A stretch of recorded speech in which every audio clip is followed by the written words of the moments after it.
Bueno, muy buenas tardes a todos. Espero que estén muy bien. Vamos a empezar nuestra charla de virología. Vamos a analizar de nuevo, así como hicimos esta mañana, la clasificación para poder orientarnos mucho mejor en todo este proceso, para poder analizar en su totalidad los virus del cuerpo humano y vamos a observar ciertas perlas diagnósticas, así como encontrábamos pues esta mañana. Y bueno, aquí encontrarán cada una de las cosas esenciales de la virología y espero que les guste. Cualquier duda que tengan me pueden ir contando. Igual aquí estoy atento también del chat por si lo llegan a necesitar. Bueno, entonces de nuevo los mismos consejos de esta mañana. Tengan en cuenta que lo primordial de esto es que ustedes organicen sus mentes frente a tantas enfermedades posibles producidas por este tipo de microorganismos y en general por todo el ámbito de la microbiología. Ahora, si ustedes tienen claro cada uno de estos grupos, será mucho más fácil distinguirlos de forma clínica, poder identificar cualquiera de los casos clínicos más típicos y también tengan en cuenta lo siguiente. Si ustedes hacen un mapa mental, si ustedes hacen un mapa conceptual de todo esto, es mucho más fácil, ¿sí? Aquí pues encontrarán más o menos como una orientación para que lo puedan realizar. Otra cosa, las clasificaciones por lo general no coinciden entre los libros, ¿sí? En cierta forma, algunos utilizan la clasificación A, la clasificación B, bueno, pero en general no coinciden. Aquí les voy a mostrar dos distintas, de la cual solamente vamos a seguir una por el resto de toda la charla. Y también no se olviden de utilizar ciertas herramientas escritas o digitales como pueden ser sus mnemotecnias o también otros recursos tecnológicos como el que les había mencionado esta mañana, que puede ser Sketchy Medical. Puede servir mucho y sobre todo para el ámbito de la microbiología que es tan importante. Vamos a empezar, entonces la clasificación de los virus que vamos a llevar por el resto de nuestra charla va a ser esta. Vamos a dividir los virus en ARN de sentido positivo, ARN de sentido negativo y ADN. ¿Cómo así? Esto quiere decir que vamos a dividir los virus dependiendo del material genético que tengan contenido en su nucleocápside. ¿Qué quiere decir la nucleocápside? Es más o menos todo lo que va alrededor del virus y que si ustedes le añaden algo denominado glucoproteínas, eso se convierte en una envoltura. Y así es como nosotros diferenciamos a los virus desnudos de los virus cubiertos, ¿sí? O envueltos también los pueden llamar. Que esa es otra forma de clasificarlos, pero que no vamos a ver aquí porque en general no llega a dar una buena orientación al respecto. Y la otra clasificación que también les puedo mencionar, por si la quieren encontrar, aunque es un tanto más complicada, es la clasificación de Baltimore. La clasificación de Baltimore es de pronto la más clásica de todas, la más compleja de todas, y es centralizada en la teoría de la biología molecular que va desde el ARN mensajero, bueno, desde el ADN hasta el ARN mensajero hasta la proteína. Esa es la teoría básica de la biología molecular. Y en este caso, la clasificación de Baltimore toma en cuenta el ARN mensajero de los virus como centro de todo. Y va clasificándolos por grupos, ¿sí? Clase 1, clase 2, hasta la 7, dependiendo del material genético que ellos contengan y el procedimiento por el cual llegan a su ARN mensajero para producir sus proteínas, ¿sí? Pero como les digo, esta es una clasificación mucho más extensa, es útil, ¿sí? Pero para acoplar tantos virus, realmente nos vamos a orientar solamente por ARN de sentido positivo, ARN de sentido negativo y ADN. Bueno, vamos a empezar por los ARN de sentido positivo, ¿sí? En este grupo vamos a encontrar 6: los picornavirus, los calicivirus, los flavivirus, togavirus, coronavirus y retrovirus.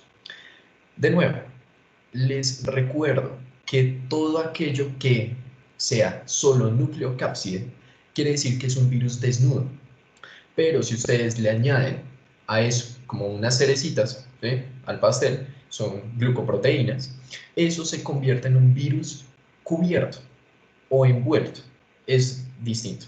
Y por cada uno de ellos vamos a ver si es desnudo, si es cubierto, ¿sí? O también lo pueden llamar envuelto, como quieran. De este grupo hay un caso excepcional, particular, que son los retrovirus, ¿sí? Los retrovirus tienen un mecanismo de vía ADN, ¿sí? O sea, su material genético es ARN de sentido positivo, pero su mecanismo de transcripción sigue las reglas del ADN, ¿sí? Por eso se les denomina retrovirus y que hay una característica que vamos a mencionar después, que es clásica de ellos, se llama la transcriptasa reversa, ya la vamos a detallar luego, pero es clásica, más o menos exclusiva de este grupo. ¿Mm? Y nada, aquí encontramos, entre muchas cosas, el virus que nos tiene pues, en estas condiciones. Vamos a empezar con los picornavirus. Los picornavirus tienen la característica común de que son virus desnudos, ¿sí? Y todos se transmiten por vía fecal oral, ¿sí? Se preguntarán cuáles son los miembros de este grupo. Los más representativos son estos tres. Los enterovirus, que a su vez se clasifican en poliovirus, coxsackievirus y ecovirus. Ecovirus quiere decir que las siglas eco significan que son un virus humano, huérfano, citopático, entérico. ¿Sí? Eso es lo que quiere decir ecovirus. Un virus huérfano, bueno, virus humano, huérfano, citopático, entérico. Eso es lo que quiere decir. El rinovirus, ¿sí? Y el virus de la hepatitis A. Vamos a abordar en esta charla, por si lo quieren tener en cuenta, los 5 virus de la hepatitis viral, ¿sí? Obviamente sus aspectos más generales, y luego vamos a encontrar cada uno de los exantemas virales más importantes, pues esparcidos por todas las clasificaciones que encontramos. Pero bueno, primero vamos a ver cada uno de ellos. Vamos a enfocarnos primero en la familia de los enterovirus. Los enterovirus son 3, los polio, los coxsackie y los eco. El primero de ellos que vamos a analizar es el poliovirus. El poliovirus tiene como característica principal, ¿sí?, que se replica en las placas de Peyer de Lilian, ¿sí?, y de ahí se mueve para las astas anteriores de la médula espinal. Entonces, si vulnera las astas anteriores de la médula espinal, la información motora del organismo estará vulnerada, ¿cierto? Por ello, la enfermedad que produce, que se llama poliomielitis, que es la que ustedes encuentran en esta imagen, es típica, la parálisis asimétrica. Y también puede existir insuficiencia respiratoria y meningitis aséptica. ¿Existe vacuna frente a la polio? Sí, existe. Aún no es una enfermedad erradicada. La única que está erradicada de toda la humanidad, la vamos a ver también hoy, que se llama viruela, ¿sí? Pero ese es uno de los últimos grupos de esta charla, que es el de los pox virus. Entonces no lo confundan, la polio con la viruela, que por lo general llaman a la poliomielitis, no sé por qué, una enfermedad que supuestamente llega a ser erradicada cuando en verdad no lo está, ¿sí? Los coxsackievirus los vamos a dividir en A y B. Los coxsackievirus producen esto. El primero de ellos, claro está, el coxsackievirus A, produce el síndrome mano-pie-boca, que es el exantema que estamos viendo en este entonces. El síndrome mano-pie-boca. Ok, eso es típico. Mientras que el coxsackievirus B produce cardiomiopatía dilatada y la famosa enfermedad de Bornholm. La enfermedad de Bornholm, más o menos, se conoce como el abrazo del diablo. ¿Por qué quiere decir eso? Porque los pacientes que tienen infecciones por coxsackievirus B, además de poder llegar a tener una cardiomiopatía dilatada, pueden tener pleurodinia, o sea, un dolor pleurítico. ¿Qué quiere decir un dolor pleurítico? Que al respirar les duele, ¿sí?, con el simple acto de respirar. Entonces, toda pleurodinia producida por coxsackievirus B se denomina enfermedad de Bornholm. El otro grupo son los ecovirus. Los ecovirus son la causa número 1 en el mundo de meningitis aséptica en niños. ¿Ok? Sí, también pueden producir endocarditis y miocarditis en adultos, pero no es muy frecuente que digamos. Ahora, como pueden ver, los tres grupos de los enterovirus, aquí les voy a resaltar, producen meningitis aséptica. ¿Sí notan? La meningitis aséptica, ¿qué quiere decir eso? Quiere decir que cuando nosotros llegamos a analizar el líquido cefalorraquídeo de una persona con signos de meningitis y tiene una enfermedad por enterovirus, eso quiere decir que la persona muy probablemente tiene glucosa negativa, ¿sí? La verdad, unos signos muy, como muy transparentes de un líquido cefalorraquídeo a pesar de tener signos de meningitis. Es algo muy extraño, porque no se encuentran hallazgos patológicos en el líquido cefalorraquídeo de una persona con meningitis. Eso quiere decir una meningitis aséptica. O mejor dicho, que su líquido cefalorraquídeo está aséptico, no tiene nada, pero hay meningitis. Esos son los enterovirus. Este nos ha dado a todos, ¿sí? A todos, el resfriado común. El resfriado común producido por los rinovirus hace lo siguiente. Él se acopla a una molécula de las células de nuestro organismo denominada la ICAM1. ICAM1 es una molécula muy implicada en procesos de adhesión celular, ¿sí? Y en procesos inflamatorios. Ahora, se encuentra en gran medida como eh, expuesta en la cavidad nasal y es por eso que al rinovirus le encanta, ¿no? Su sintomatología pues es clásica, ¿sí?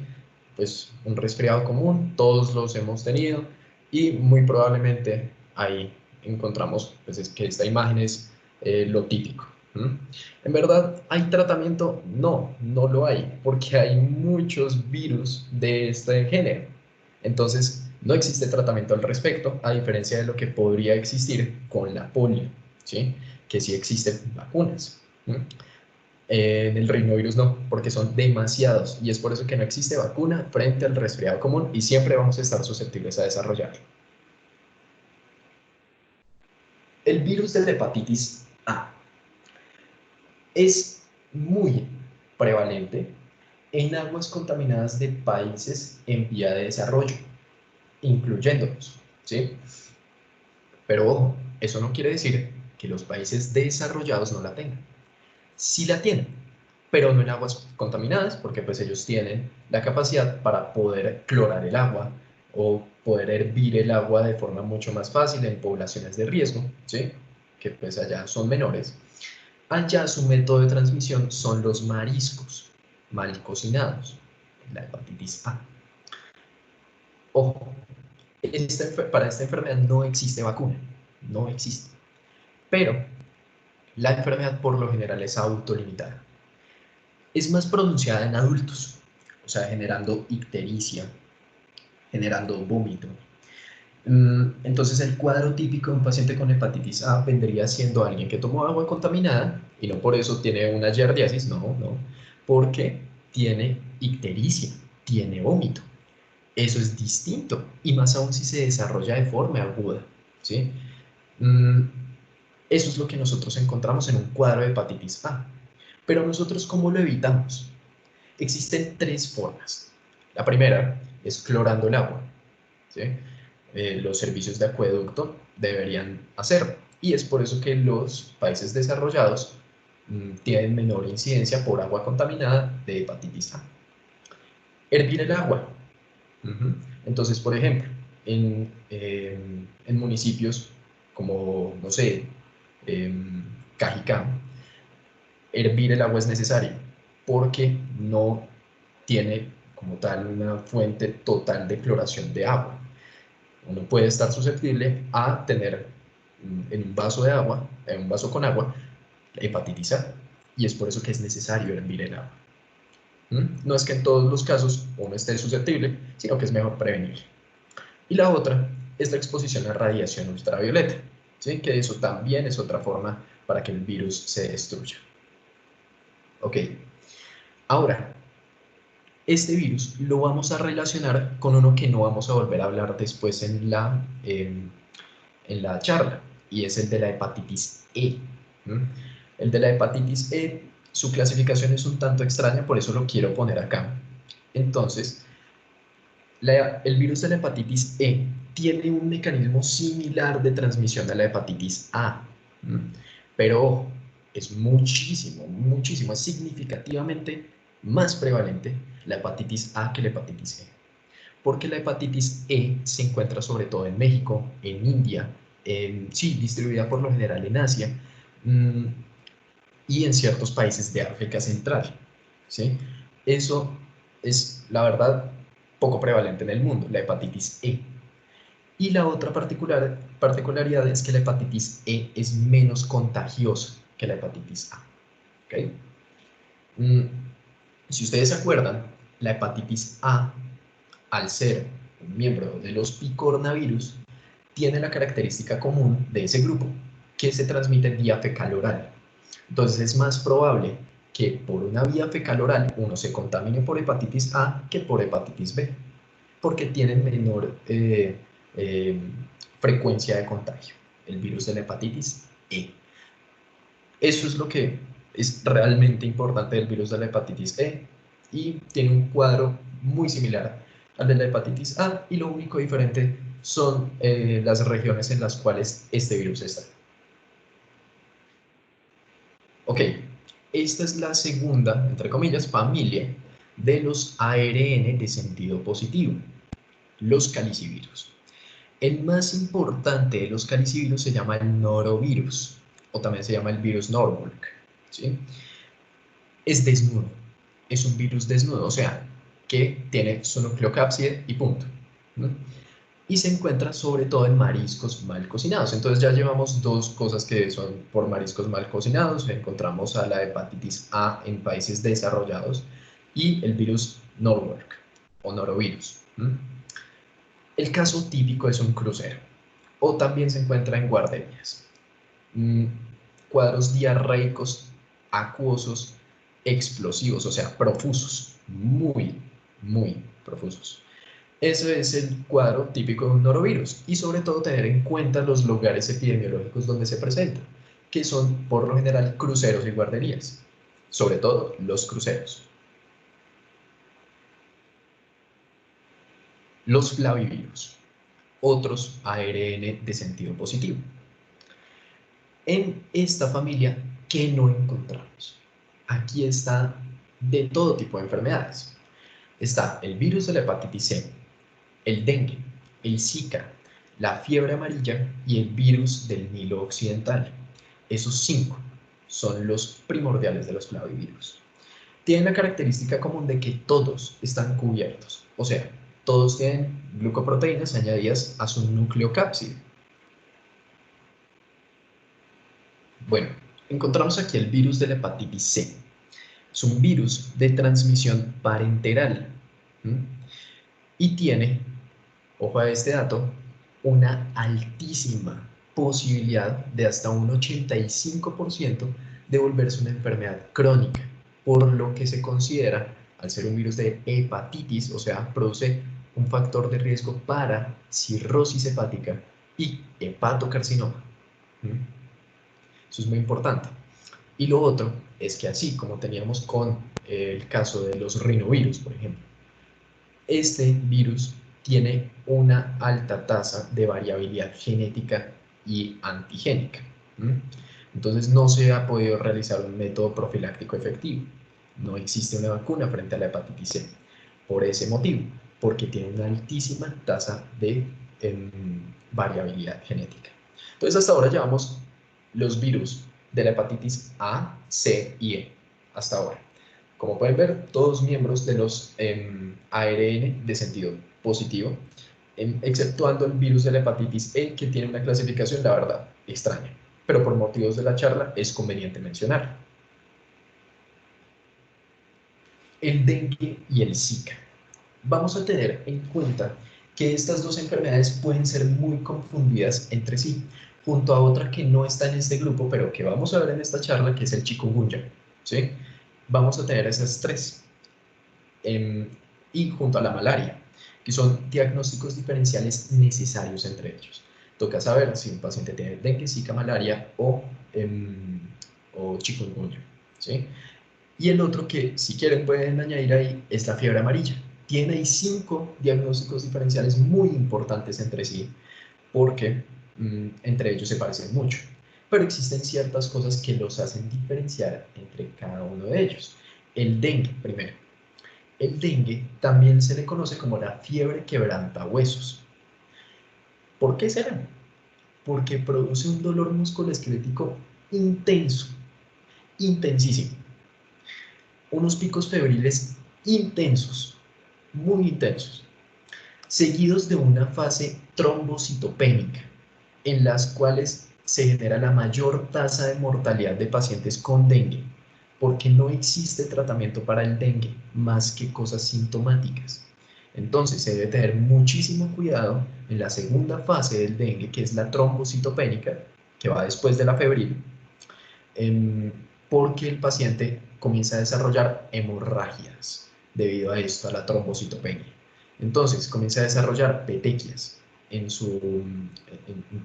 repartidas por toda su piel y no exime que el paciente sufra hemorragias internas por la trombocitopenia.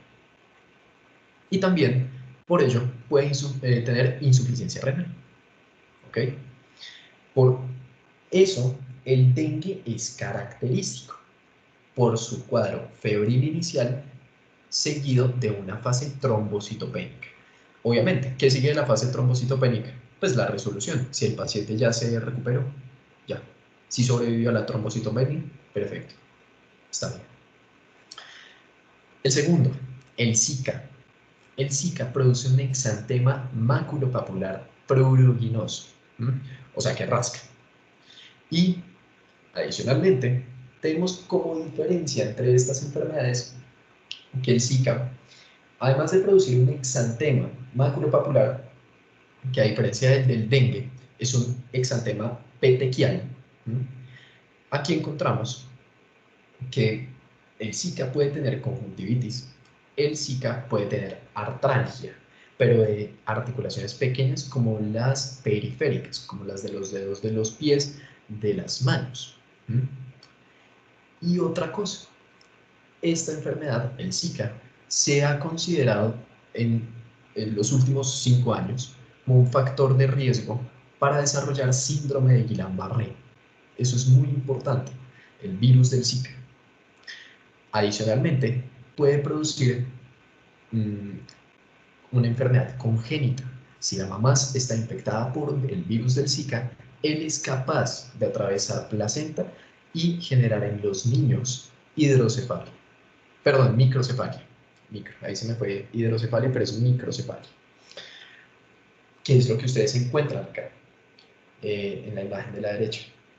Lastimosamente, eso es lo que podríamos llegar a tener gracias al virus del Zika. Entonces, microcefalia. Okay. Este es otro diagnóstico diferencial de lo que encontraríamos con el dengue, con el Zika, con la malaria y el chikungunya. ¿Sí? Esos 5. La fiebre amarilla, así como el dengue y el Zika, eso no se los había comentado, se transmite por la picadura del mosquito Aedes aegypti. ¿Sí? Muy importante en las regiones tropicales, sobre todo del plano ecuatorial. Muy importante. Una enfermedad realmente prevalente en Sudamérica. ¿Sí? La fiebre amarilla, junto a las otras que les he mencionado. La diferencia es que la fiebre amarilla, ¿por qué tendrá su nombre? Porque produce ictericia. Otra cosa que puede producir la fiebre amarilla es que puede producir dolor de espalda y puede producir disentería. Ahora, ¿cómo puede ser que uno, con el hecho de tener un paciente con dolor de espalda e ictericia, uno piense en fiebre amarilla? Con sintomatología no es suficiente, sino que uno necesita la historia clínica.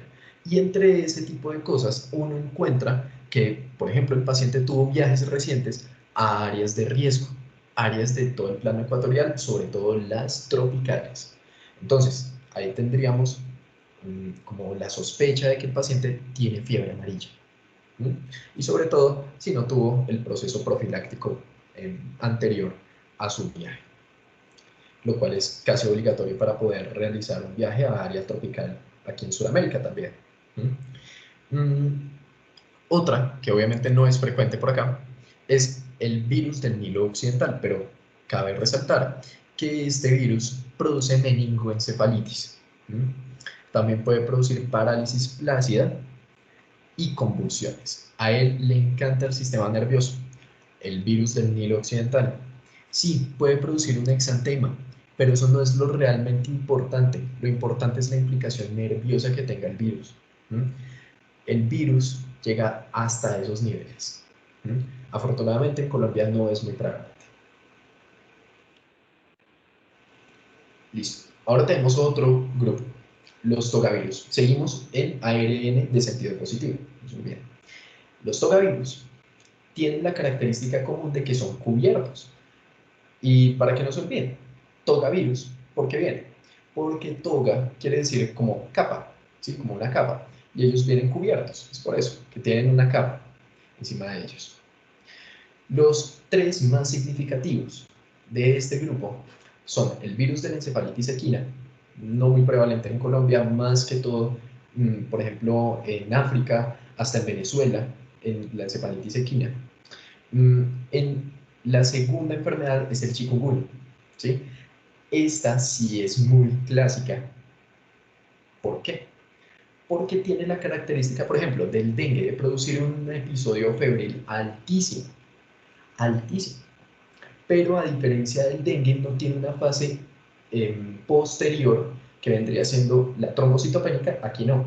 Aquí la fase siguiente es la fase de las artralgias, o sea, de los dolores articulares. Y son intensos, intensos, tan intensos que pueden quedarse por el resto de la vida, ¿sí? Tornarse una enfermedad crónica. Entonces, ahí están los diagnósticos diferenciales entre ellos. La rubeola o tercera enfermedad es lo que ustedes encuentran en la imagen. Es una enfermedad que produce este exantema y que va acompañado, bueno, un exantema maculopapular difuso y que por lo general va como en centrífuga y que se acompaña de linfadenopatías posauriculares que encuentran ahí y occipitales. Esos dos en un niño es rubeola, lo es. Y si la mamá llega a tener rubeola, en algún caso, esa enfermedad puede cruzar placenta. Y ojo, porque la rubeola, cuando cruza placenta, puede producir hidropesia fetal, puede producir sordera congénita, que son, como en general, las cosas más importantes de la rubeola congénita. ¿Listo? Esos son los togavirus. Como pueden ver, son enfermedades que uno dice, wow, son muy importantes. Entonces ahí están todos esos grupos. Coronavirus. Los coronavirus tienen la particularidad de que todos son cubiertos, todos. O sea, todos tienen glucoproteínas añadidas a su núcleo cápside. ¿Cuáles son los más representativos? El SARS-CoV-1 de 2003 en China, sobre todo, y que alcanzó a llegar hasta Europa, pero que hoy en verdad se encuentra realmente controlado. El MERS-CoV, ¿sí? Que era de Medio Oriente y se cree que proviene de los camellos, pero que se quedó por allá, se quedó en Arabia Saudita, se quedó por Emiratos Árabes, pero la verdad no cruzó los océanos hasta por acá. Y SARS-CoV-2, que es el que tenemos hoy en día y que nos tiene así estudiando en las clases, pero también algo que ha llegado a repercutir en todas las emociones de las personas. La pandemia actual, la pandemia contemporánea. Aquí es donde encontramos sobre todo al SARS-CoV-2.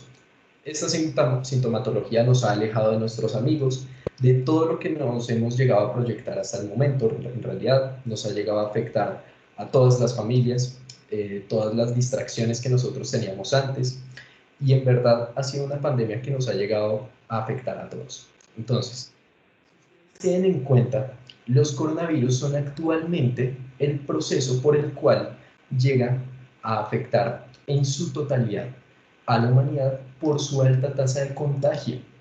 Por eso, hoy en día, la pandemia se considera como algo necesariamente global, que tiene una altísima tasa de contagio y que produce este cuadro clínico: fiebre alta, tos, disnea, hipoxia y demás síntomas inespecíficos. Se considera que la pandemia actual puede producir coagulación intravascular diseminada. ¿Qué quiere decir eso? Una activación acelerada anormal de la trombina. ¿Y eso por qué se produce? Porque el virus, en casos muy graves, llega a afectar a la sangre, ¿sí? Se mete al torrente sanguíneo. Y en el torrente sanguíneo existen receptores de ECA, de la enzima convertidora de angiotensina, y al coronavirus le encanta este receptor.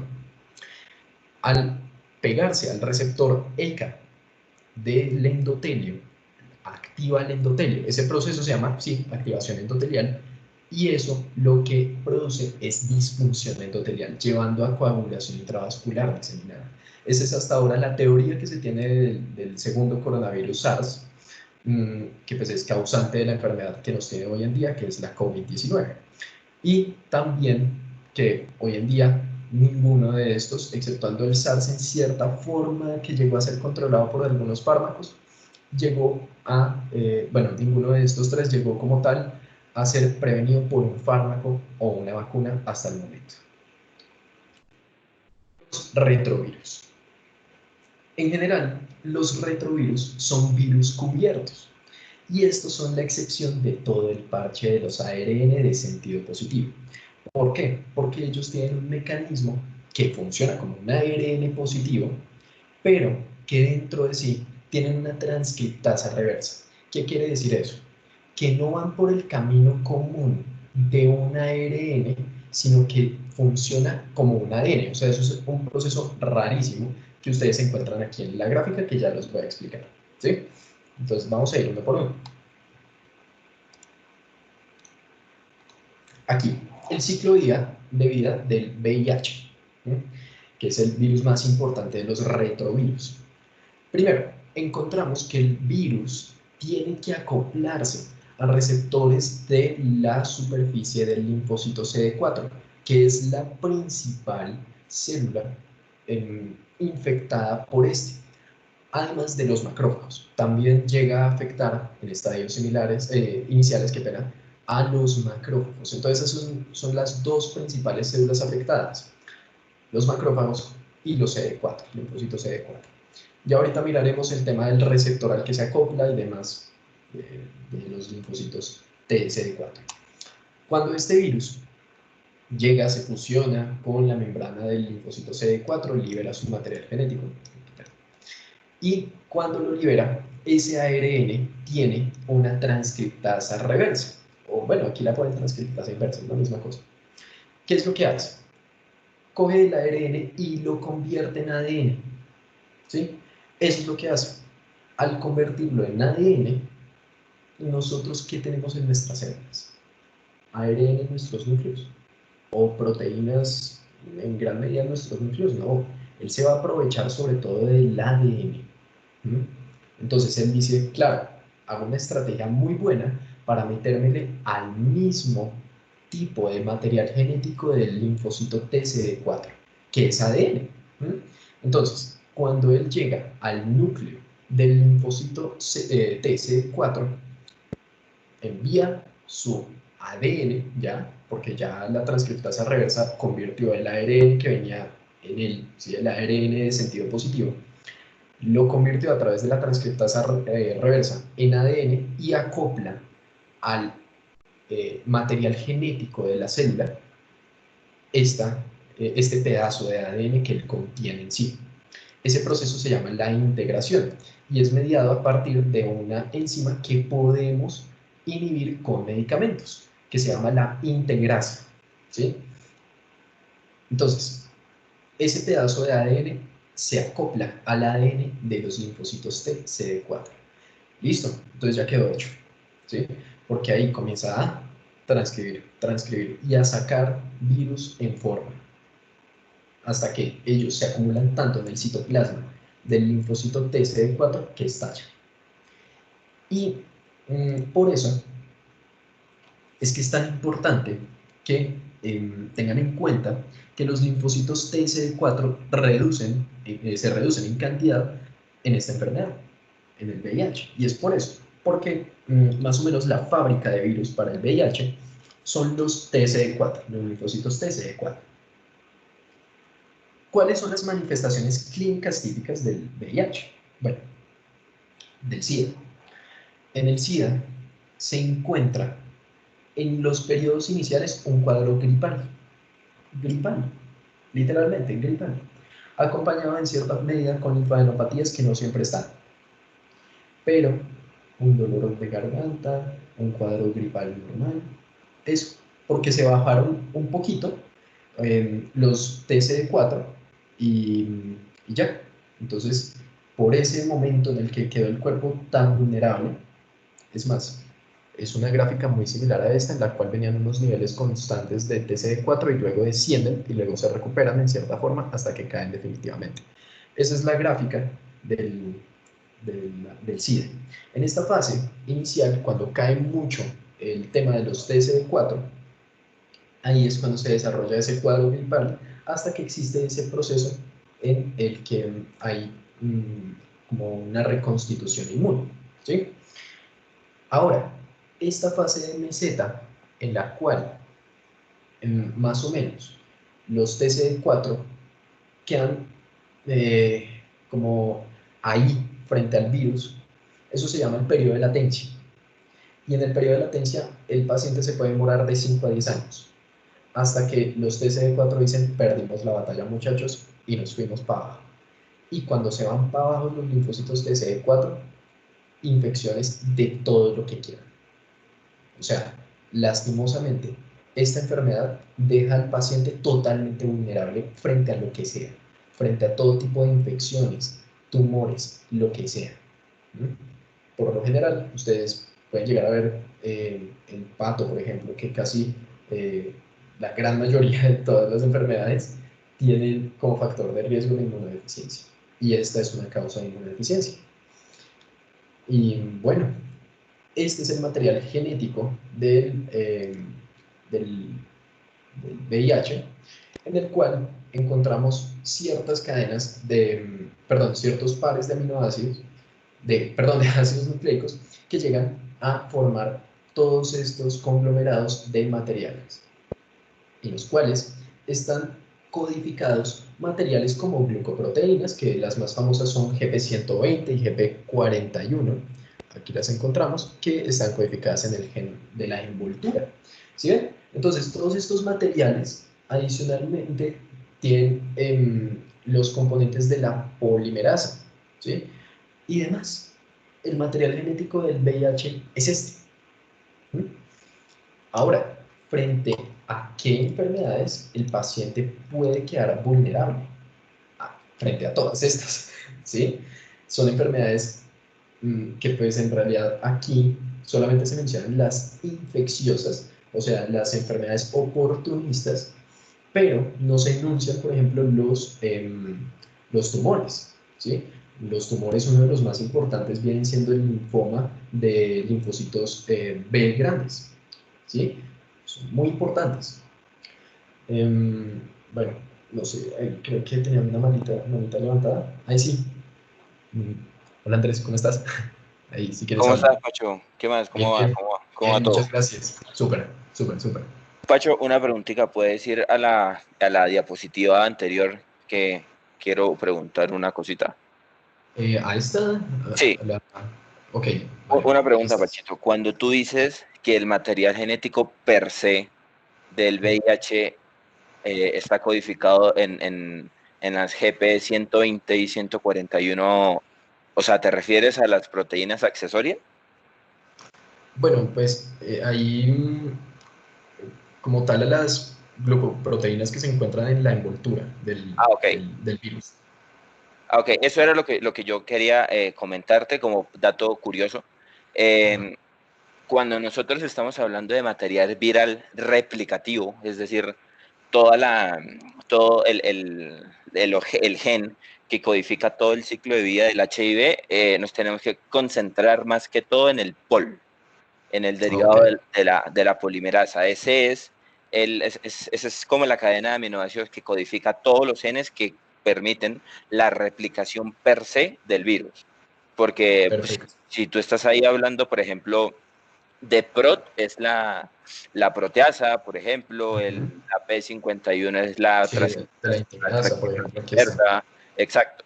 Entonces, Sí. para que a todos les quede claro, siempre que nosotros estamos hablando de acción viral per se, es pensar en el pol. Y ya, Ujú. eso Listo. era lo que quería comentarles. Ah, perfecto, muchas gracias Andrés. Sí, y eso es un dato muy bueno porque en realidad ahí están como evidentes los componentes del virus.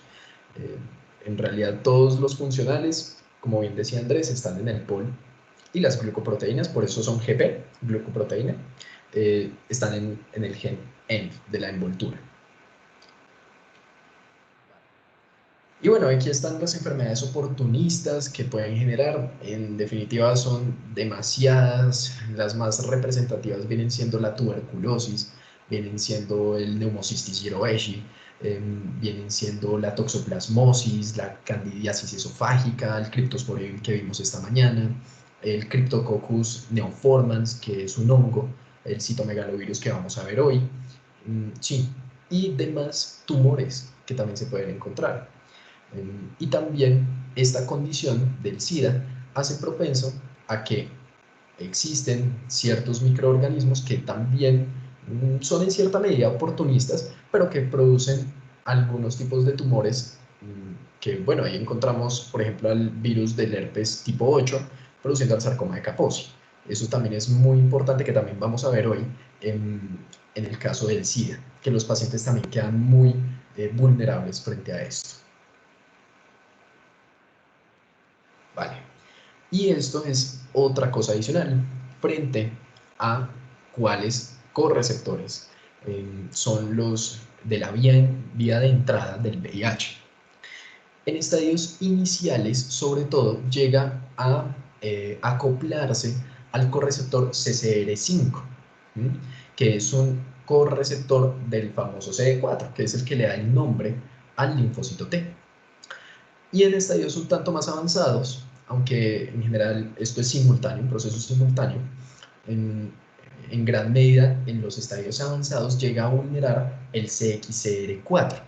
Estos dos son demasiado importantes.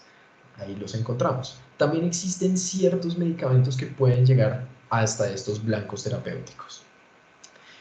En, bueno, frente a lo que viene siendo el cribado o el screening de los pacientes, encontramos como principal a la ELISA de cuarta generación. Antes se utilizaba mucho el tema del Western blot, por ejemplo, pero hoy en día se utiliza sobre todo a la ELISA de cuarta generación como fuente diagnóstica. También se puede realizar en los pacientes que tengan SIDA la carga viral, o sea, cuántos virus tienen en su sangre, y el reconteo de linfocitos TCD4 para identificar la fase de evolución de la enfermedad. ¿Listo? Entonces, esos son en general las fases por las cuales va llegando la enfermedad y, como les digo, deja susceptible en su totalidad al paciente. Con esto terminan los ARN de sentido positivo. Ahora, los ARN de sentido negativo son todas estas familias que encontramos que son los ortomixovirus, paramixovirus, rhabdovirus, filovirus, gunjavirus, arenavirus y reovirus. Son todos estos y los vamos a ver cada uno de ellos. Todos están cubiertos, todos los ARN de sentido negativo, excepto los reovirus. Adicionalmente, los reovirus a veces se clasifican como ARN de sentido positivo también. Pero en general los libros los llegan a acoplar a este grupo.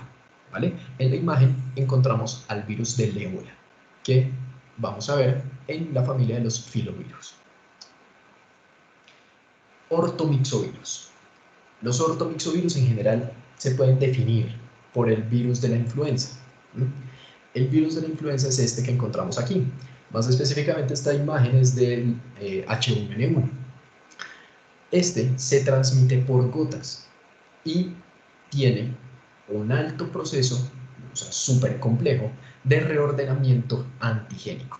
Por eso es que más o menos la vacuna tiene que renovarse cada año. Esa es la razón, porque tiene un reordenamiento antigénico que prácticamente depende de la temporada en la que estemos y cada año pueden existir todas estas variaciones antigénicas complejas, características del virus de la influenza. Y es por eso que la misma vacuna de hace un año hoy en día ya no es efectiva por esto. Existen ciertos factores de virulencia que tiene el virus, por ejemplo las proteínas M2, la neuraminidasa, pero el más importante vendría siendo la hemaglutinina. La hemaglutinina, ¿para qué le sirve? En la membrana eritrocitaria encontramos ácido ciálico y el virus puede acoplarse a al ácido ciálico de los eritrocitos por medio de la hemaglutinina.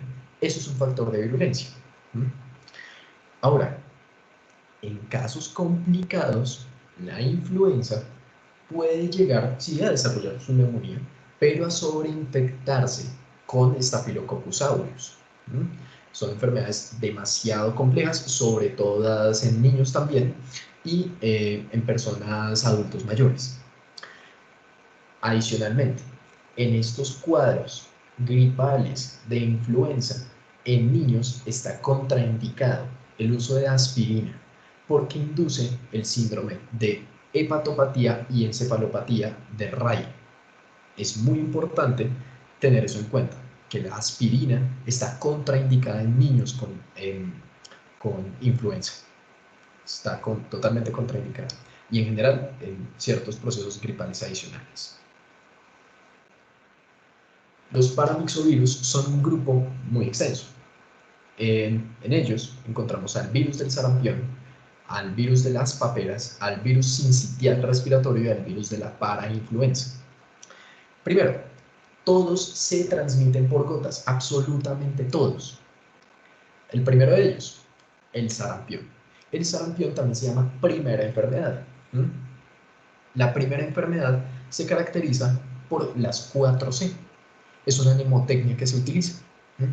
Está en inglés y dice tos, coriza, conjuntivitis y la C, bueno, es porque suena como una C, pero en realidad se escribe con K, Koplik, que son las manchas de Koplik. Se preguntarán qué son las manchas de Koplik. Bueno, primero, antes que todo, esta imagen es la de un exantema maculopapular característico del sarampión.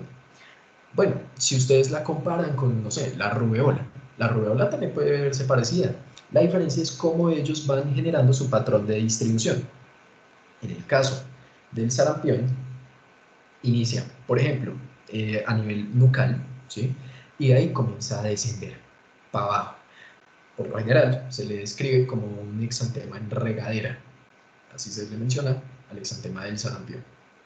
Las manchas de Koplik son adicionales, son una manifestación clínica adicional y se observan de esta forma. Son lesiones puntiformes, blanquecinas, que se observan sobre todo en la mucosa oral. Y ahí es como se encuentran. Es una manifestación del sarampión y esos son los 4 síntomas característicos del sarampión: la tos, la coriza, la conjuntivitis y las manchas de Koplik.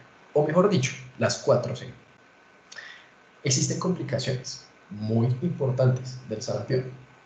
Aunque hoy en día sean poco frecuentes por el tema de la vacuna MMR o triple viral, hoy en día se puede llegar a complicar en casos raros, pero con neumonía, encefalitis y este síndrome que es el SSPE, que es la panencefalitis esclerosante subaguda, rarísima, pero son cuadros de complicaciones que antes de los periodos de la vacuna eran muy importantes para la enfermedad. Hoy en día, ya con la vacunación y demás, han reducido sus cifras. El segundo de los virus, bueno, el segundo de los paramyxovirus, es el virus de las paperas. El virus de las paperas yo lo llamo el virus de las glándulas. Le encanta todas las glándulas. Le encanta la parótida, los testículos y en cierta medida el páncreas. Y también pues llegaría a producir en casos de complicaciones meningitis. Entonces, el virus de las paperas produce la inflamación de la glándula parótida de forma bilateral, sobre todo en niños. Eso se conoce como parotiditis. A diferencia de encontrar, no sé, un abultamiento unilateral de la parótida, pues eso podría ser más un indicativo de un proceso neoplásico. En el caso de la parotiditis viene siendo bilateral. Segunda manifestación, encontramos a la orquitis unilateral, de nuevo, como les mencionaba, este proceso de las paperas le encanta las glándulas y también puede llegar a causar en cierta medida pancreatitis, pero esos son casos muy raros, pero le encantan las glándulas. El tercero, el virus sincitial respiratorio, o BSR, es el principal causante de bronquiolitis y neumonía en niños, la causa número 1 en el mundo. Por ejemplo, nosotros cuando empezamos a tocar temas de micro, en su entonces, pues decíamos, listo, empezamos hablando de bacterias. Entonces pensábamos que todas las neumonías eran bacterianas, pero en realidad no era así. Y las principales causas en el mundo son virales. Y en los niños, la principal causa de neumonía es el virus sincitial respiratorio, ¿okay? Junto a la bronquiolitis. La bronquiolitis es otra enfermedad producida por este virus. Y el cuarto de los paramyxovirus es el virus de la parainfluenza, que es el responsable del síndrome Krupp, se le llama así, o laringotraqueobronquitis, se le llama así. Bueno, esos son los paramyxovirus. De resto, encontramos otros ARN de sentido negativo importantes. La tercera que encontramos aquí de las familias es el rhabdovirus, que es este que encuentran aquí en la imagen, que parecen unas balas de pistola. Y ese es el causante de la rabia, ¿no? El virus de la rabia. El virus de la rabia le encanta las neuronas postsinápticas de la placa neuromuscular, le encantan. Y él va a hacer aquí como un dibujito. Aquí encontramos la placa neuromuscular por esta parte. Él lo que va haciendo es de una forma retrógrada, va llegando hasta el asta anterior de la médula espinal y luego él se conecta por aquí con los ganglios que se encuentran en la raíz dorsal, que son su principal blanco. Entonces él comienza a navegar de acá en forma retrógrada en búsqueda del ganglio de la raíz dorsal. Es un proceso, la verdad, muy interesante de cómo hace la rabia para poder llegar al ganglio de la raíz dorsal. Y de ahí, perfecto, ya puede llegar a cualquier lado del sistema nervioso si quisiera. Y es por eso que la rabia produce encefalitis, ¿sí? La encefalitis en la histología se observa de esta forma, con los famosos cuerpos de Negri. Los cuerpos de Negri son estos que encontramos aquí. Este es un corte de cerebelo, ¿sí? Aquí encontramos la capa granulosa, la capa de las células de Purkinje y la molecular. En esta, en la de las células de Purkinje, encontramos a al cuerpo de Negri, característico de la rabia. Y también los pacientes, aunque esto ya hacen estadios muy graves de la rabia, puede producir hidrofobia, ¿sí? Porque produce parálisis de los músculos faríngeos y pues pierde la habilidad de la deglución. Por si no sabían qué es hidrofobia, es literalmente que el paciente huye a tomar líquidos, ¿sí? Eso es característico de la rabia, característico. A diferencia de lo que muchas personas creen, que la rabia es exclusiva de los perros, pues les digo que no.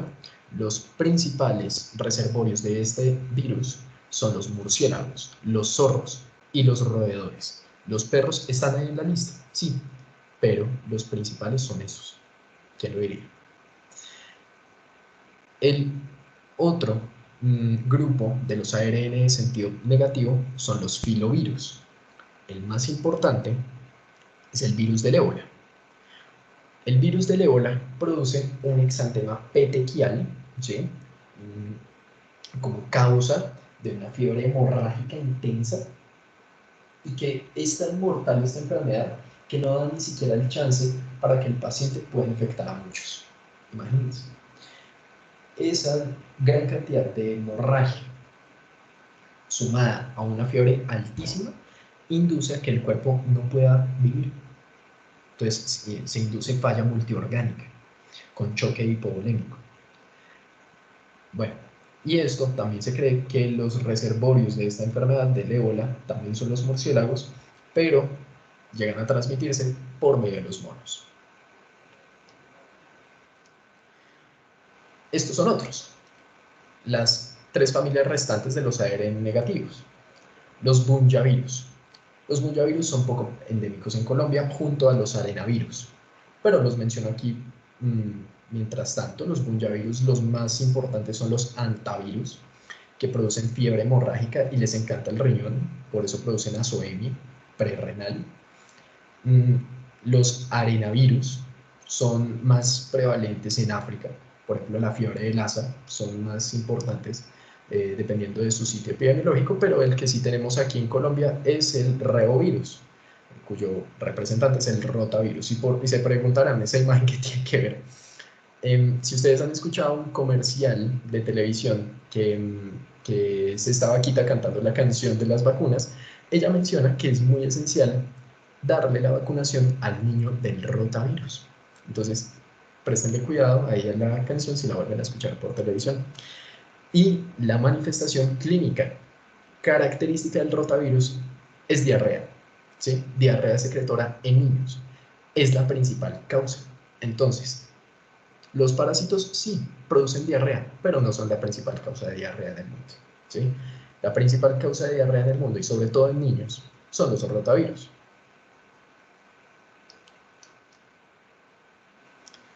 Ahora, el grupo de los ADN. Los ADN, bueno, es un grupo tan importante para la medicina que encontramos aquí así nomás los nombres del herpes, el virus del papiloma humano y el virus de la hepatitis B, entre otros. Entre otros, menciono que el último que encontramos aquí, el poxvirus, fue el causante de la primera enfermedad y única hasta el momento erradicada del mundo, que fue la viruela, ¿sí? Estos eran dos hermanos que pues uno de ellos desarrolló la viruela. La viruela producía este exantema pruriginoso, destructivo de los tejidos, que pues hoy en día ya no se encuentra sobre la faz de la Tierra. De nuevo, aquí vamos a mirar cuál es cubierto, cuál está desnudo. Y la única excepción de todo este gran grupo vienen siendo los parvovirus. Los parvovirus son de ADN monocatenario, o sea, de una sola cadena. Eso es lo más importante de ellos, como para tener en cuenta, pero ya vamos a ver qué es lo que clínicamente es relevante para cada uno de ellos. Los herpes. No más en los herpes tenemos 8 herpes, ¿sí? 8, de los cuales todos son importantes excepto el 7, que no es patológico para el ser humano. El 1 y el 2, bueno, suenan ahí nomás, pero ya vamos a ver que sí los hemos escuchado alguna vez en nuestras vidas. La varicela, Epstein-Barr, citomegalovirus, la roceola, el sarcoma de Kaposi. Estas cosas son muy importantes para la medicina. Todos son cubiertos, ¿listo? Todos son cubiertos.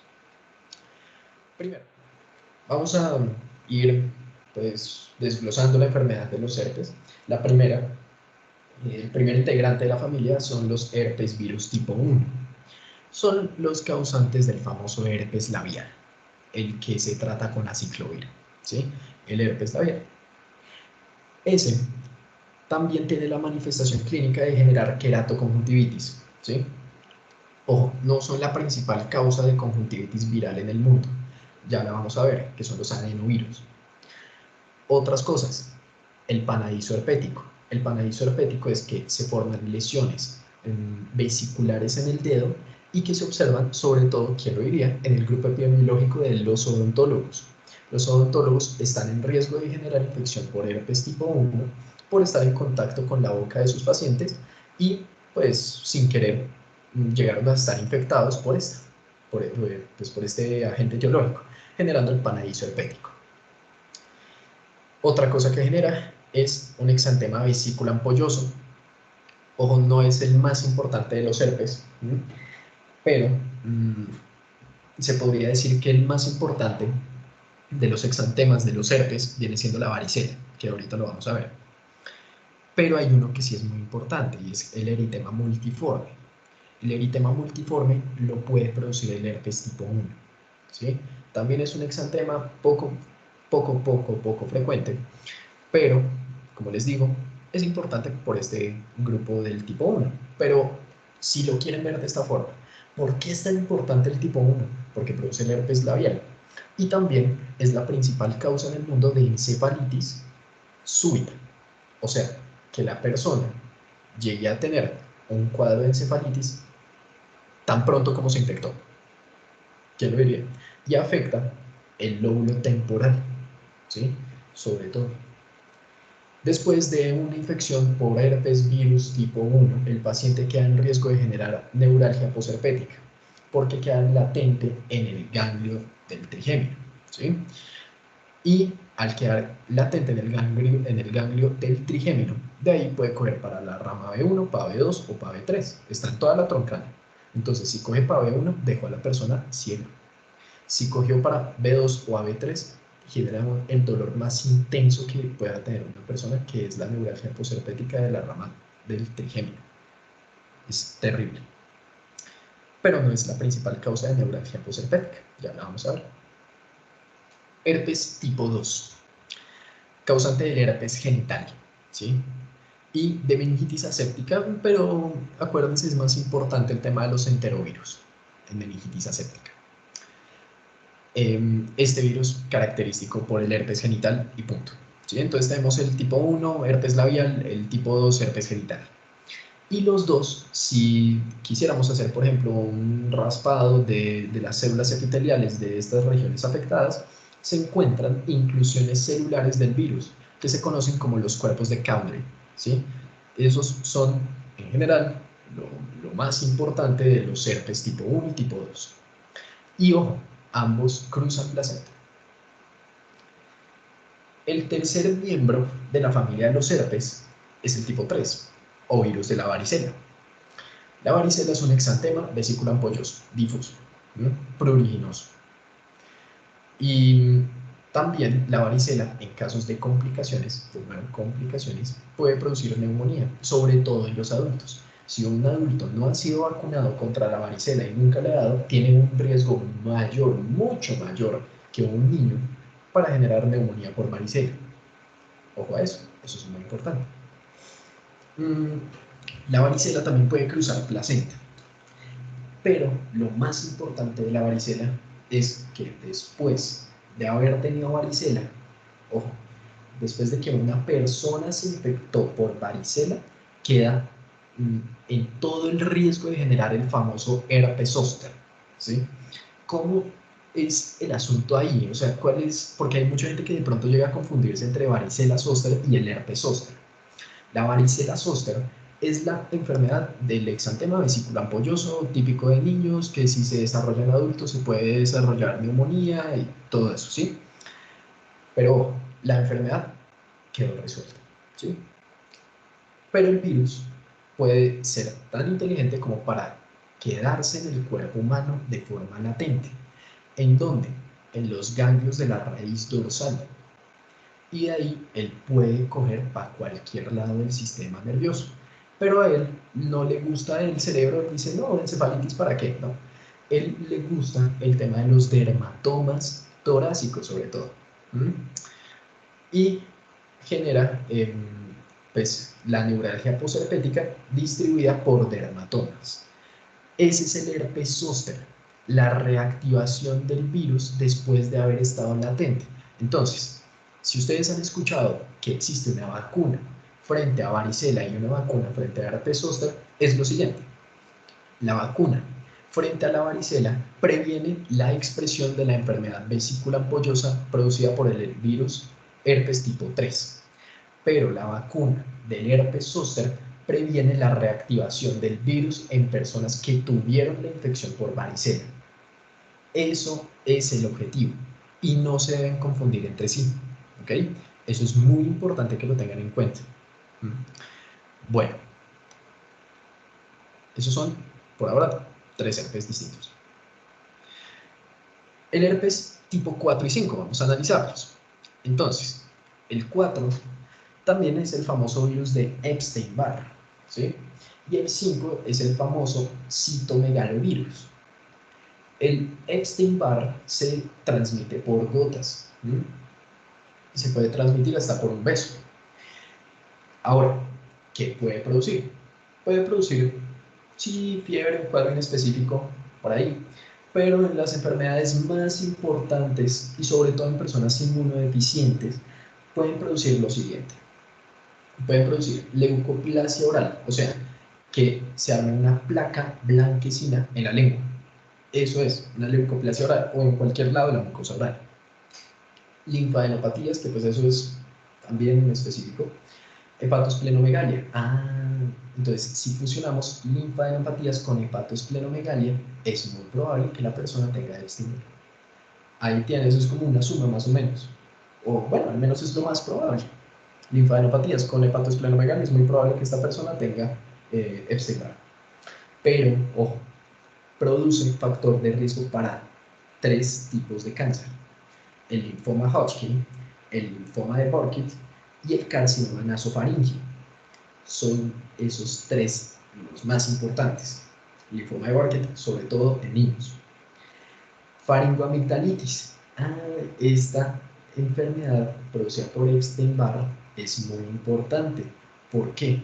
Porque si una persona llega a tener la típica faringoamigdalitis, que no duele al pasar agua y todo eso, pero se encuentra al fondo de la faringe un exudado, uno dice, uy, esto no es un virus, sino es una bacteria. Entonces, amoxicilina clavulanato, ahí se lo mandaron para la amigdalitis. Grave error, porque puede ser, aunque es la verdad raro, es como el 10% de las faringoamigdalitis, porque las principales son las bacterianas en general, pues mala suerte, porque hay veces que la faringoamigdalitis con exudado, o sea, esas placas, las famosas placas amigdalinas, se pueden causar por el Epstein-Barr, en ese 10% de los casos. Y si ustedes le dan a ese cuadro amoxicilina clavulanato o cualquier tipo de penicilina que quieran, tengan por seguro que el paciente, si está infectado por Epstein-Barr, va a desarrollar un exantema maculopapular. Es una manifestación clínica iatrogénica, o sea, que la producimos nosotros. O la puede producir el paciente por automedicación. Se preguntarán por qué, porque hay un búho aquí. Ese búho es porque, ¿se acuerdan de ese tumor, el linfoma Hodgkin? El linfoma Hodgkin tiene unas células características que se llaman las células de Rich-Steinberg, ¿sí? Y esas se observan de la siguiente forma, como los ojos de un búho, ¿sí? Esas son las células de Rich-Steinberg. Y bueno, son características de los linfomas Hodgkin. Existen obviamente subtipos del linfoma Hodgkin, pero bueno, estas son en general las que se encuentran con mayor frecuencia en los linfomas Hodgkin. El quinto herpes. El quinto herpes es el famoso citomegalovirus. La infección por citomegalovirus en un 80 o 90% es asintomática, no produce nada. Pero si una persona tenía citomegalovirus, quedó embarazada, el virus puede cruzar placenta, ¿sí? Y producir lo peor del mundo. La causa principal de infección vertical, o sea, de madre a feto en el mundo de origen viral, se llama citomegalovirus. Es la principal en el mundo. ¿Qué genera? Genera 2 cosas, que también es la causa número 1. Calcificaciones periventriculares, o sea, ¿cuáles ventrículos? No los del corazón, sino en el encéfalo. Se calcifican los ventrículos en los niños que tengan citomegalovirus congénito. Y lo otro, pérdida sensorial, o sea, sordera, ceguera congénita, ¿sí? La pérdida de los órganos de los sentidos en sus términos funcionales. Eso es la segunda manifestación de un citomegalovirus congénito y de nuevo, es la principal causa, es la número 1 en todo el mundo. Ojo, si una persona había sido infectada por citomegalovirus y de un momento a otro tuvo infección por VIH y desarrolló SIDA, ojo, porque ese paciente puede generar úlceras lineales en el esófago, puede generar retinitis. Son las dos principales manifestaciones clínicas del citomegalovirus en pacientes inmunodeficientes. Entonces, tenemos, así como la toxoplasmosis, que teníamos de principal riesgo a las embarazadas, a mujeres gestantes, y los inmunodeficientes, el citomegalovirus se comporta igual. Embarazadas o mujeres gestantes y los inmunodeficientes. Es lo mismo, ¿sí? La diferencia es que el citomegalovirus es el número 1 en pérdida sensorial y calcificaciones periventriculares de forma congénita.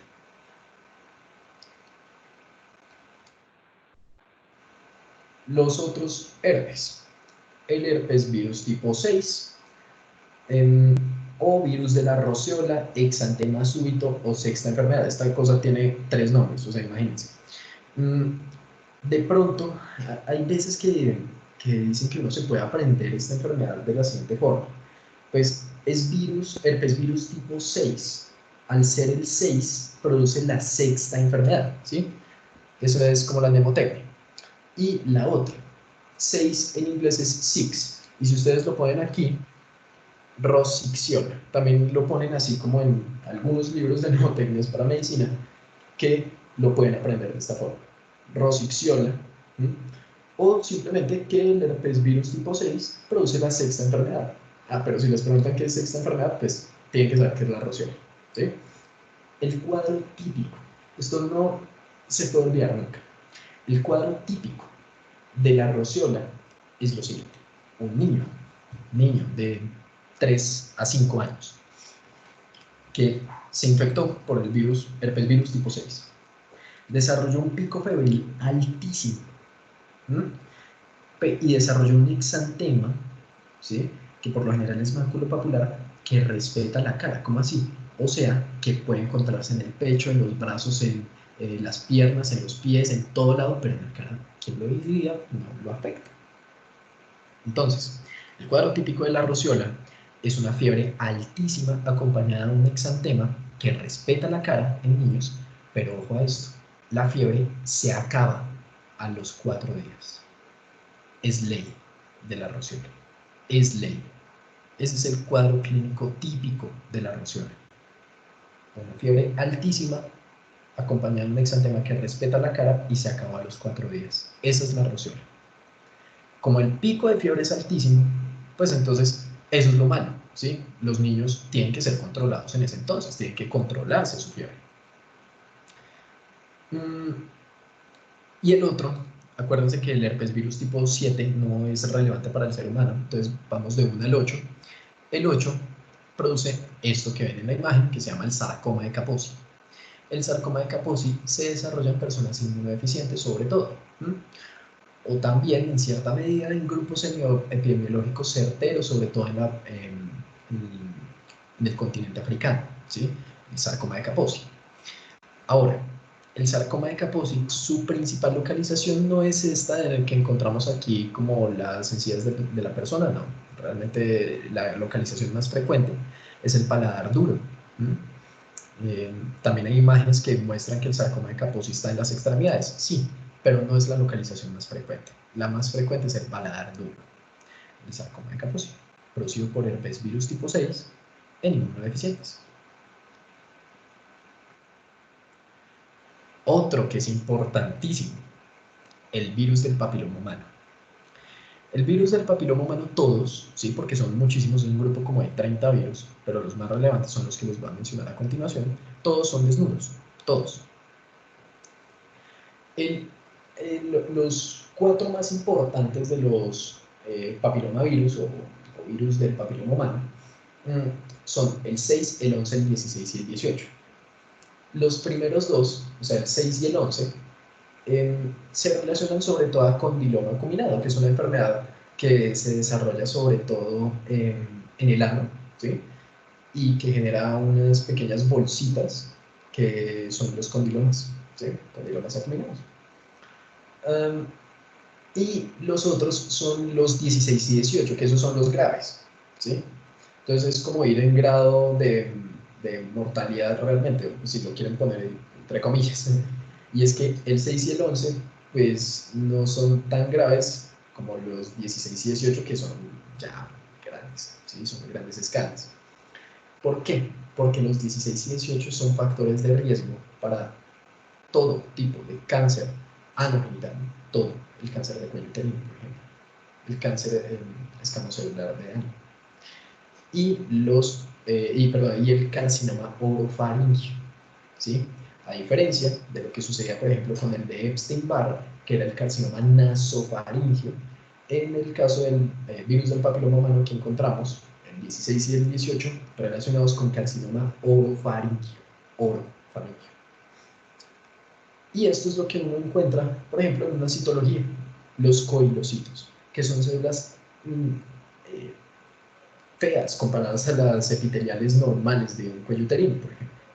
¿Sí? Eso es lo que se observa en una citología de cuello uterino. Ahora, ¿qué tienen los virus del papiloma humano, específicamente el 16 y el 18, para ser tan malos? Tienen dos cosas, las proteínas E6 y las proteínas E7. Las E6 y E7, ¿cómo serán de graves que se meten nada más y nada menos con el ciclo celular? El E6 bloquea a P53, entonces no hace parada en G1S y pasa derecho. Permite que la célula vaya con todo y daños del ADN y siga replicándose. Y sigue, y sigue. Y la E7 acaba con la regulación del gen del retinoblastoma. Entonces puede hiperfosforilarse todo lo que quiera. ¿Mm? Y dejar libre y libre y libre a todo esto. Y continuo el ciclo celular. Eso es lo más importante del virus del papiloma humano. ¿Qué tal este? Virus de la hepatitis B. Ya teníamos casi toda la colección de los de hepatitis, ya habíamos hablado del A, de la A, de la E, de la C, y no habíamos hablado ni de la B ni de la D.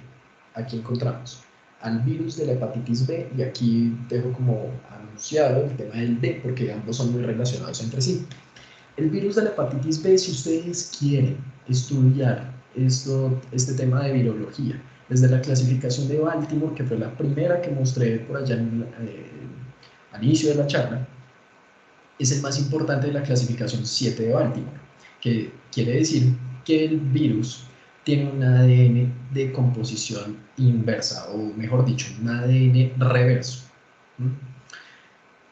Esta enfermedad se presenta sobre todo en adultos jóvenes. ¿Por qué? Por vía sexual y por vía parenteral. ¿Y en niños por qué? Por vía perinatal, que son las tres vías esenciales, que las tres involucran la sangre como vía de transmisión de la hepatitis B, ¿sí? En todas hay sangre. Ahí está. Y en general, esta enfermedad, la hepatitis B, no es como tal fulminante, porque su grado de cronicidad no es mucho, como lo podría ser el virus de la hepatitis C. Pero, ¿qué es lo malo? Que si llega a unirse al virus de la hepatitis D, tenemos problemas, porque tiene una tasa de, de hepatitis fulminante, o sea, que acaba con el hígado, de un 5 al 20%. Eso es muy grave. Adicionalmente, el virus de la hepatitis B puede que no genere una enfermedad como tal crónica, pero él queda ahí, ahí. Adicionalmente, el virus de la hepatitis D puede quedar también ahí, en el hígado, y ambos se consideran factores de riesgo para hepatocarcinoma, por constante lesión, por constante inflamación, que es una de las teorías por las cuales se puede desarrollar el cáncer. Bueno, y esto es la típica tabla del libro de la infectología de Mandel, que representa cada uno de los antígenos por los cuales la hepatitis B se va representando en en el suero de los pacientes, ¿sí? Entonces, en casos agudos de la hepatitis, nosotros encontramos muy expuesto el tema del antígeno S, ¿sí? O de superficie. ¿Mm? Y también la inmunoglobulina M, acuérdense que pues, esa es la que se eleva primero en los procesos inflamatorios frente a lo que viene siendo pues, el virus como tal en su antígeno del core, ¿sí? Y también pueden tener el antígeno E elevado junto a transaminasas elevadas. Pero ojo, los cuadros de hepatitis no son como los cuadros de una esteatosis hepática, que generan una elevación de transaminasas como de 40, siendo el rango normal hasta 30. No. Las hepatitis vienen siendo unas vainas muy serias que llegan de transaminasas como hasta 600. ¿Sí? Esa es una transaminasa muy elevada y eso es típico de las hepatitis. Cuando nosotros tenemos una hepatitis ya curada, lo que nosotros podemos hacer es medir la inmunoglobulina G frente al antígeno core de la hepatitis B. Por ejemplo, para esta sí hay vacuna, ¿ok? Entonces, si yo llegué a tener, por ejemplo, mi vacuna frente a la hepatitis B, podría considerar que en mi suero yo tengo inmunoglobulina G frente al antígeno core de la hepatitis B, ¿sí? Eso es lo que miden para identificar si uno tiene la vacuna y si no, pues toca ponerla. Cuando se pone la vacuna, se le agrega pues este asunto también de los anticuerpos frente al antígeno de superficie, pero en general lo que se miden vienen siendo los del core. De resto son cuadros crónicos, en los cuales las transaminasas son muy elevadas, y que el virus persiste. ¿El virus persiste en qué forma? Tiene sus componentes de superficie, como el antígeno S y el antígeno core. Esos vienen siendo los dos componentes del virus que siguen ahí, que siguen latentes en la persona con cronicidad de la enfermedad por virus de hepatitis B. Entonces, en resumen, la hepatitis aguda produce transaminasas muy elevadas, así como los casos crónicos. ¿Cuál es la diferencia? La principal diferencia es que, a pesar de que en la aguda y en la crónica se encuentre el virus con sus antígenos de superficie, en la hepatitis aguda encontramos elevada la inmunoglobulina M y en la crónica la inmunoglobulina G. Si el paciente curó, por ejemplo, tiene la medición de una inmunoglobulina G perfecta para los antígenos de superficie del core y tiene sus transaminasas normalitas. ¿Sí ven? Esa es la relación que uno puede realizar entre el virus de la hepatitis B. ¿Por qué este es de pronto el más complicado de todos? Por la gran cantidad de antígenos que tiene su superficie, ¿sí? Que viene siendo el de superficie, el E y el core, y que ellos pueden desarrollar cada uno de estos cuadros de transaminasas muy elevadas. Bueno, otros ADN importantes encontramos al poliomavirus, otro que no es muy frecuente en Colombia, pero que es importante en pacientes inmunodeficientes porque produce leucoencefalia, o sea, una enfermedad que vulnera al cerebro y torna en gran cantidad y exagera en cantidad la materia blanca del cerebro. ¿Sí? Listo. Los poliomavirus son raros. El principal de ellos se llama el BK, que produce cistitis hemorrágica. El JC es el de la leucoencefalia, pero no son muy frecuentes, que digamos. Este que vemos aquí es un caso de parvovirus B19. Este sí es frecuente.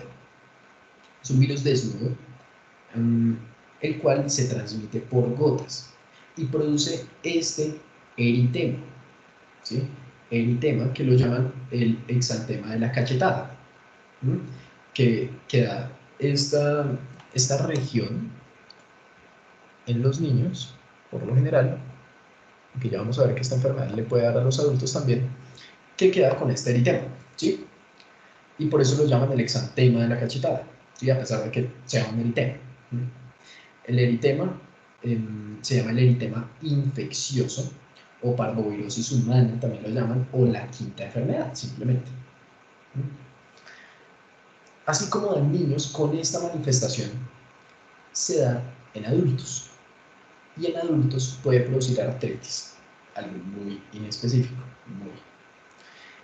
Y algo que sí es muy importante son los casos de pacientes que tienen anemia de células falciformes, porque este virus ha sido demostrado que tiene vínculo con la anemia aplásica, o sea, que disminuye los niveles de todo tipo de células en la médula ósea y que deja la hematopoiesis y todo tipo de cosas que provengan de la médula ósea en ceros, la anemia plástica, en la cual no hay más o menos de dónde sacar células para la sangre. ¿Sí? Eso es lo más importante del parvovirus B19, típico con este eritema en los niños, ¿sí? Ubicado en la región de sus mejillas, y ya, en los adultos cuadros inespecíficos y en pacientes con anemia falciforme puede producir anemia plástica.